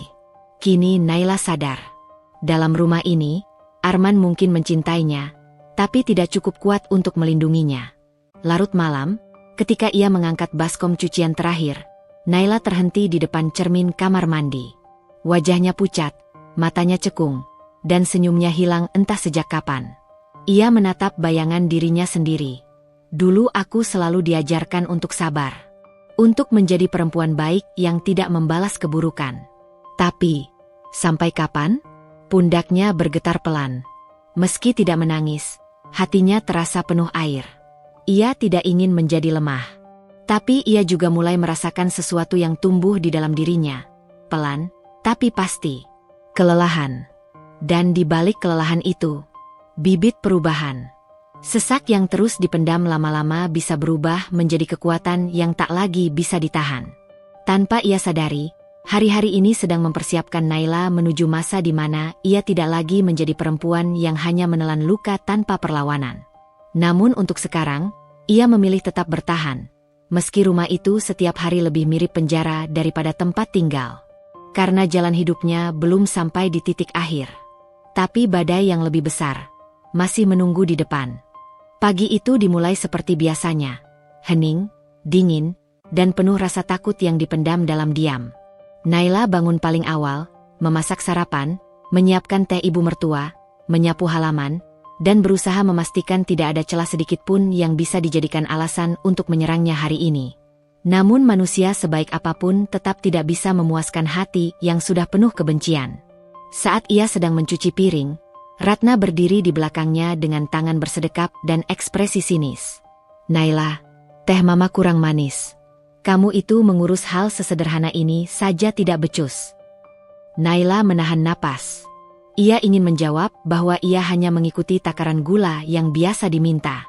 Tapi ia memilih diam. Tidak ada gunanya menjelaskan. Semua akan tetap salah. Selvi ikut masuk sambil menggenggam ponsel. Kalau nggak bisa nyeduh teh, buat apa hidup di rumah orang? Malu deh punya kakak ipar kayak gini. Tawa kecil keluar dari mulut Selvi. Ratna tersenyum puas. Sementara Naila menyelesaikan cucian tanpa membalas sepatah kata pun. Ia tidak ingin memulai perseteruan baru. Namun ia tidak tahu, siang itu akan menjadi titik perubahan besar dalam hidupnya. Siang hari, Arman tidak pulang karena ada rapat mendadak di kantor. Ratna memanggil Naila ke ruang tengah sambil membawa 2 gelas minuman. Teh hangat untuk Naila dan Selvi. "Naila, minum ini. Mama sudah buatkan." Nada itu terdengar halus, bahkan ramah. Naila sedikit terkejut. Jarang sekali ibu mertuanya memberikan sesuatu dengan sikap seperti itu. Namun ketika ia hendak mengambil gelas, Ratna justru memeganginya erat sambil menunduk dengan ekspresi berbeda. Mata Ratna menyipit, bibirnya bergerak, seolah ia bicara pada dirinya sendiri. Dengan sangat pelan, tapi masih terdengar jelas. "Minum ini, dan semuanya akan selesai. Harta kamu jadi milikku, perempuan bodoh." Naila terpaku. Darah di tubuhnya seperti berhenti mengalir. Ratna mengeluarkan sebuah botol kecil dari celemek dapurnya dan meneteskan cairan bening ke gelas itu. Naila menahan napas. Racun. Dia benar-benar memasukkan racun ke minumannya. Naila tidak bergerak, tidak bicara. Otaknya berusaha menerima kenyataan yang luar biasa kejam dan hampir tidak bisa dipahami. Ratna melanjutkan sambil tertawa pelan tanpa menyadari Naila mendengarnya. "Setelah ini kamu mati, Selvi bisa menikah, Arman bebas, dan semua milikmu akan jadi punya keluarga kami. Mudah sekali." Naila hanya berdiri diam. Tidak gemetar. Tidak menangis. Hanya hancur lebih dalam dari apapun yang pernah ia rasakan seumur hidup. Belum cukup mereka merampas hidupnya. Sekarang nyawanya pun ingin diambil. Saat itu Selvi masuk sambil membawa tas. "Ma, aku haus banget. Ini minumanku, kan?" Selvi menunjuk gelas yang ada di tangan Naila. Ratna buru-buru menggeleng. "Bukan. Itu buat Naila." Selvi cemberut. "Apaan sih? Kan aku yang minta teh." Ratna nyaris panik. Naila memandang situasi itu dalam diam. Dan dalam sekejap, sesuatu dalam dirinya berubah. Sesuatu yang selama ini ia bendung. Bukan kemarahan membabi buta, namun kejelasan. Tanpa banyak bicara, Naila menukar kedua gelas itu. Gerakannya tenang, bahkan lembut. Selvi tersenyum puas. Ah, akhirnya. Ia mengangkat gelas itu dan hendak meneguknya. Ratna langsung berteriak, "Jangan minum." Selvi terkejut. "Kenapa sih, Ma?" Ratna merebut gelas itu dengan tangan gemetar. Selvi semakin bingung. "Ma, kenapa?" Ratna menoleh ke arah Naila. Wajah Ratna pucat total. Naila menatap balik tanpa ekspresi. Tenang, tapi dingin. Untuk pertama kalinya dalam hidupnya, Ratna takut. Benar-benar takut. Selvi masih bingung. Masih tidak mengerti. "Ma, kenapa panik begitu?" Ratna tidak menjawab. Tangannya gemetar. Menatap dua gelas itu seperti sedang memegang sesuatu yang bisa meledak kapan saja. Naila kemudian meletakkan kain lap di meja dan berkata pelan, "Minuman itu sebaiknya dikembalikan ke yang membuatnya." Tatapan Naila begitu tajam. Tidak perlu teriak. Tidak perlu memaki. Ratna mengerti apa artinya. Selvi akhirnya sadar bahwa ada sesuatu yang sangat tidak normal. "Ma, jangan bilang Mama. Tadi." Ratna membeku. Tidak bisa mengakui. Tidak bisa menyangkal. Diam adalah pengakuan paling jelas. Selvi menutup mulutnya dengan shock. Naila tidak tinggal menunggu lanjutannya. Ia mengambil ponsel, berjalan ke kamar dengan langkah pelan namun mantap. Ratna dan Selvi hanya bisa menatap. Karena mereka tahu, Naila sudah melihat semuanya. Mereka telah melewati batas yang tidak boleh dilewati. Di dalam kamar, Naila duduk dengan tangan yang masih sedikit bergetar. Meski wajahnya tegar, hatinya bergemuruh hebat. Ia memandangi ponsel, memikirkan langkah apa yang harus diambil. Lapor polisi? Memberitahu Arman? Meninggalkan rumah? Semua kemungkinan terbuka. Tapi Naila tahu satu hal pasti. Kesabaran sudah selesai. Ia tidak lagi berada di fase menahan diri. Kini ia tidak sedang marah. Ia hanya mulai memperjuangkan hidupnya. Ketika pintu kamar tertutup, Ratna di luar akhirnya kehilangan kendali dan duduk dengan napas memburu. Mama tidak bermaksud sejauh itu." Selvi menatap ibunya dengan ketakutan. "Ma, Naila pasti lapor Arman atau polisi." Ratna menutup wajah dengan kedua tangan.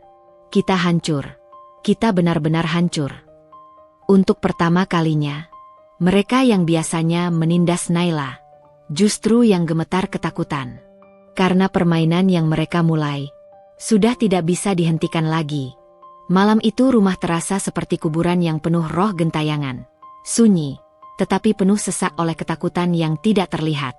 Tidak ada canda, tidak ada suara televisi, bahkan suara sendok bertemu piring pun tak terdengar. Ratna dan Selvi duduk di ruang tamu dengan wajah pucat seperti kehilangan darah.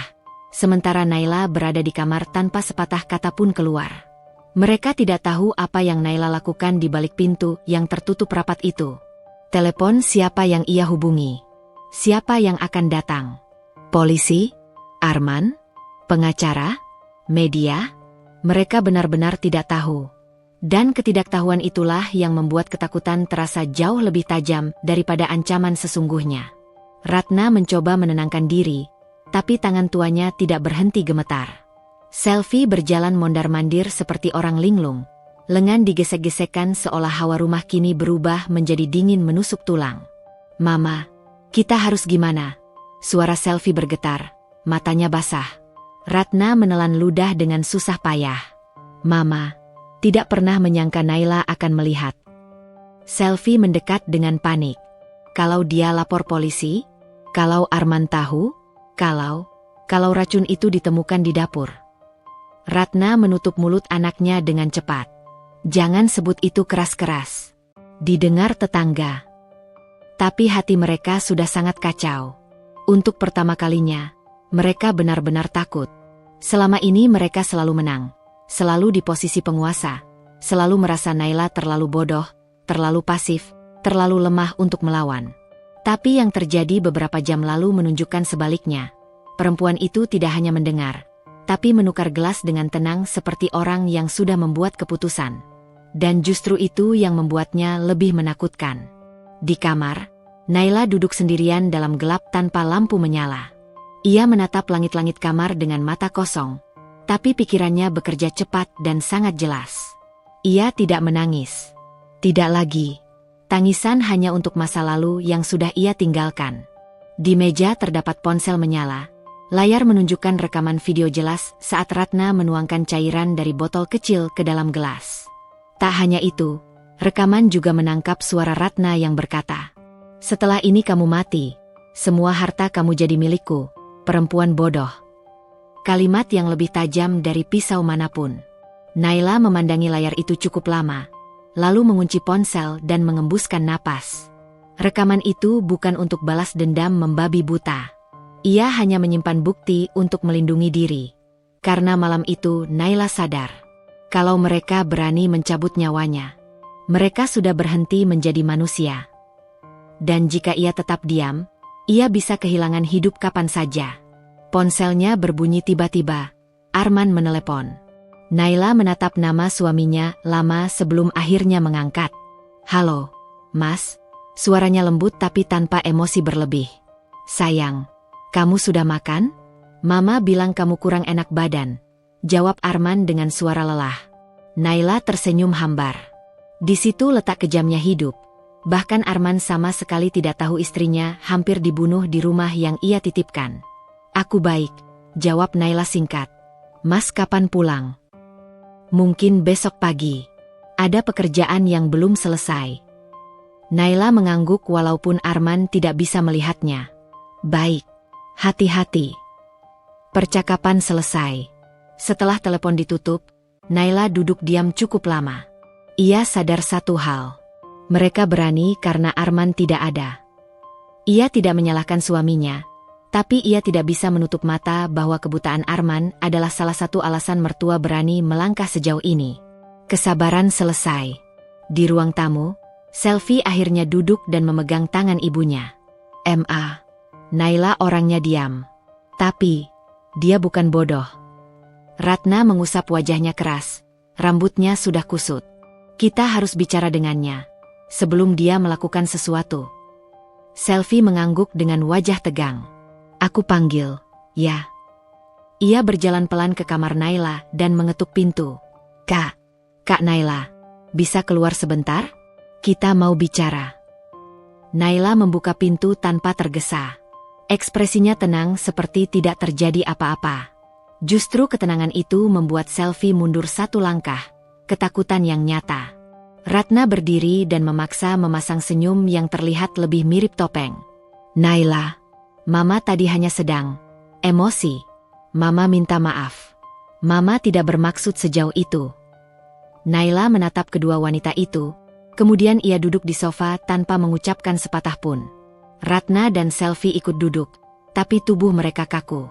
Selvi mencoba bicara dengan suara gemetar. "Kak, kita berdua terlalu lepas kendali. Tapi kakak jangan salah paham. Mama cuma..." Naila mengangkat tangan, meminta Selvi berhenti bicara. "Aku hanya mau memastikan satu hal," ucap Naila dengan nada datar. "Kalau aku tidak pulang ke kamar saat itu, siapa yang minum teh itu?" Ratna terdiam. Selvi terdiam. Rumah ikut terdiam. Ratna mencoba tersenyum kaku. "Mama hanya terbawa perasaan." Naila menatap matanya lurus. "Jadi nyawa aku dianggap bagian dari perasaan?" Ratna mendadak kehilangan kata-kata.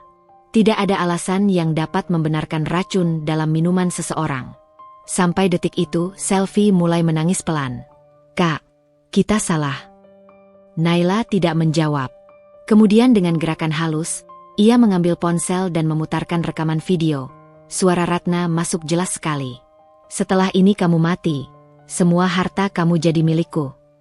Ratna terkejut dan mulutnya terbuka tanpa suara. Selvi menutup wajah dengan kedua tangan. "Naila, tolong hapus rekaman itu. Kita bisa cari jalan baik-baik," Ratna memohon. Naila hanya menggeleng pelan. "Bu, saya tidak akan menuntut malam ini. Tapi mulai besok, saya tidak lagi diam." Ratna pucat. Selvi menangis tanpa suara. Naila berdiri dan berkata kalimat terakhir. "Saya sudah cukup lama menjadi korban. Mulai besok, Giliran saya menentukan hidup saya sendiri. Ia berjalan kembali ke kamar, meninggalkan dua perempuan yang kini ketakutan seperti terperangkap dalam badai yang mereka buat sendiri. Untuk pertama kalinya, Ratna benar-benar menyadari, perempuan yang paling lama mereka injak adalah perempuan yang paling berbahaya saat ia akhirnya bangkit. Rumah itu mendadak berubah sunyi. Bukan sunyi yang tenang, melainkan sunyi yang menegang dan menusuk. Suasana seperti ada sesuatu yang melayang di udara. Ketakutan, panik, dan rasa bersalah yang tidak bisa disembunyikan. Ratna duduk di sofa dengan napas tidak beraturan. Tangannya gemetar, bibirnya bergetar tak berdaya. Gelas yang tadi berada di tangan Selvi kini tergeletak di lantai dengan air tumpah membasahi karpet. Selvi, sang adik ipar yang selama ini hidup tanpa beban, merintih lemah dari lantai dengan wajah pucat. Naila hanya berdiri menatap mereka. Tanpa kata, tanpa air mata, tanpa senyum. Hatinya dingin, seperti kaca yang membeku dan mulai retak satu persatu. Ia sudah terlalu banyak terluka, terlalu lama diam. Terlalu sering mengalah. Sekarang semua terlihat jelas, dan ia tidak menyesal. Ratna memandang Naila dengan ketakutan yang tidak bisa ditutupinya. Apa yang sudah kamu lakukan?" Naila mengerjap pelan, lalu menjawab dengan suara datar, tanpa emosi. "Saya tidak melakukan apa-apa, Bu. Saya hanya menukar gelas. Selebihnya ibu yang tahu." Jawaban itu membuat Ratna semakin panik. Ia berdiri sempoyongan, mendekati Selvi yang masih terengah. Selvi, kamu tidak apa-apa? Minum air. Telepon Arman. Telepon dokter." Naila tetap diam. Ratna dan Selvi tidak tahu bahwa racun yang mereka rencanakan ternyata tidak semengerikan bayangan mereka. Bukan racun mematikan, tapi obat penenang dosis besar, cukup untuk membuat seseorang pingsan, linglung, dan berpotensi membahayakan diri jika tidak tertolong cepat. Namun tetap saja, itu sebuah percobaan pembunuhan. Dan pelakunya adalah ibu mertua sendiri. Ketika dokter panggilan datang ke rumah, Ratna mengawasi setiap gerak tubuh Naila dengan waspada, seolah Naila adalah monster yang kapan saja bisa menyerang balik. Selvi diperiksa di kamar, sementara Ratna menunggu di ruang tamu dengan tubuh lemas. Sesekali ia menengok ke arah Naila yang hanya duduk diam sambil menggenggam kedua tangannya. "Kalau nanti Arman pulang, apa yang akan kamu katakan?" Ratna bertanya lirih. Naila tidak langsung menjawab. Ia menatap ibu mertuanya dengan tatapan kosong. "Apa ibu pikir saya punya alasan untuk menyelamatkan diri dari cerita yang ibu buat?" Ratna terdiam. Naila masih melanjutkan. "Semenjak saya masuk rumah ini, ibu tidak pernah menyukai saya. Saya diam. Saya menahan semua kata-kata ibu, semua penghinaan. Tapi hari ini, ibu sudah melampaui batas." Ratna menelan ludah keras-keras. "Kalau kamu bicara ke Arman, kamu menghancurkan rumah tanggamu sendiri." Naila tertawa kecil, tapi tawa itu getir, pahit, seperti luka yang dibuka paksa. "Rumah tangga seperti apa yang harus saya selamatkan, Bu?" Ratna tak bisa menjawab. Dokter keluar dari kamar setelah hampir 20 menit memeriksa Selvi. Keadaannya stabil. Tidak perlu dirawat, tapi harus banyak istirahat. Mungkin terlalu lelah atau salah minum obat. "Saya beri vitamin penenang saja." Ratna mengangguk cepat. "Jangan bilang ini ke siapa-siapa, Dok." Dokter hanya tersenyum tipis. "Masalah keluarga, saya tidak akan ikut campur." Setelah dokter pergi, Ratna terduduk dengan wajah penuh kecemasan. Selvi masih tertidur pulas di kamar. Naila berdiri perlahan. "Hari ini saya tidak akan bicara apa-apa. Tapi ibu jangan lupa, hidup tidak selesai hanya di sini." Ratna menatapnya tajam. "Kamu mengancam aku?" Naila menggeleng pelan. "Tidak. Saya hanya bicara kenyataan. Apapun yang ibu lakukan, akan kembali ke ibu. Saya tidak perlu menyentuh apapun. Alam yang bergerak." Ratna berdiri dan mendekati Naila dengan mata membara marah. "Kamu pikir kamu menang? Kamu pikir kami akan diam? Harta keluarga ini tidak akan kamu sentuh sedikit pun." Naila menatapnya tajam. "Saya tidak pernah mengincar harta keluarga ini. Saya hanya ingin hidup damai sebagai seorang istri. Tapi ibu memaksa saya belajar bertahan. Ratna tercekat. Diam. Tak bisa menjawab. Naila melangkah pergi ke kamar, meninggalkan mertuanya yang menggigil antara marah dan takut. Malam tiba. Arman pulang dengan langkah santai, tidak tahu apapun. Ratna menghampirinya dengan gerakan cepat dan berbisik, pura-pura tenang. Kita harus bicara, tapi jangan depan Naila. Arman mengernyit. Kenapa? Sesuatu terjadi pada Selvi dan Naila. Ratna menelan perkataannya, tidak tahu harus menjelaskan apa. Naila muncul dari dapur sambil membawa segelas air mineral. Arman sudah pulang. Arman menatap istrinya dengan wajah kelelahan. Kamu kenapa tidak jawab teleponku tadi? Naila tersenyum tenang. Saya sedang sibuk mengurus keluarga Mas. Kalimat itu bikin Ratna panik seketika. Namun Arman terlalu lelah untuk menangkap maksud di baliknya. Aku mandi dulu. Arman berjalan menuju kamar tanpa mengetahui bahwa rumahnya sedang berada di ambang pecah. Ratna hanya bisa menatap Naila dengan sorot cemas. Tapi Naila kali ini bukan lagi perempuan yang diam dan menelan semua perlakuan buruk tanpa suara. Karena hari ini, rumah yang selama ini menahan kedendamannya mulai retak dari dalam. Dan belum ada satupun yang sadar. Ini baru permulaan. Rumah itu kini jauh lebih sunyi. Tidak ada lagi suara sindiran, tawa merendahkan, atau langkah kaki penuh amarah yang dulu selalu menghantui ruang tamu. Setelah kejadian malam itu, banyak hal berubah, bukan hanya suasana, tetapi juga hati masing-masing orang yang terlibat. Ratna kini menjalani hari-harinya penuh rasa cemas. Ketakutan yang semula diarahkan pada hilangnya harta, kini berubah menjadi ketakutan akan keadilan yang suatu saat akan mengetuk pintunya. Ia tidak lagi memandang Naila sebagai menantu bodoh yang bisa diinjak seenaknya. Ada rasa takut, sekaligus malu. Selvi mulai belajar memahami bahwa hidup tidak hanya tentang kenyamanan yang sudah tersedia. Pengalaman pahit itu menampar keras pemahamannya tentang hidup. Sesuatu di hatinya berubah, meski masih belum tahu sampai kapan.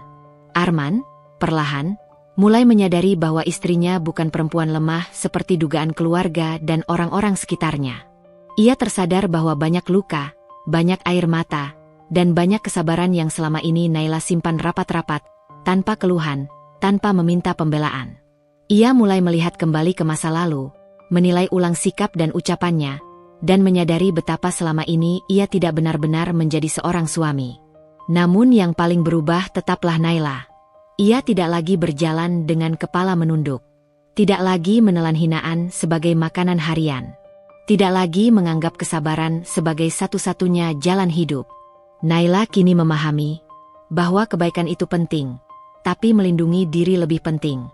Bahwa menjadi perempuan baik tidak berarti harus menerima dan memaafkan semuanya. Bahwa diam bukan selalu pilihan terbaik. Dan yang terpenting, ia mulai mencintai dirinya sendiri.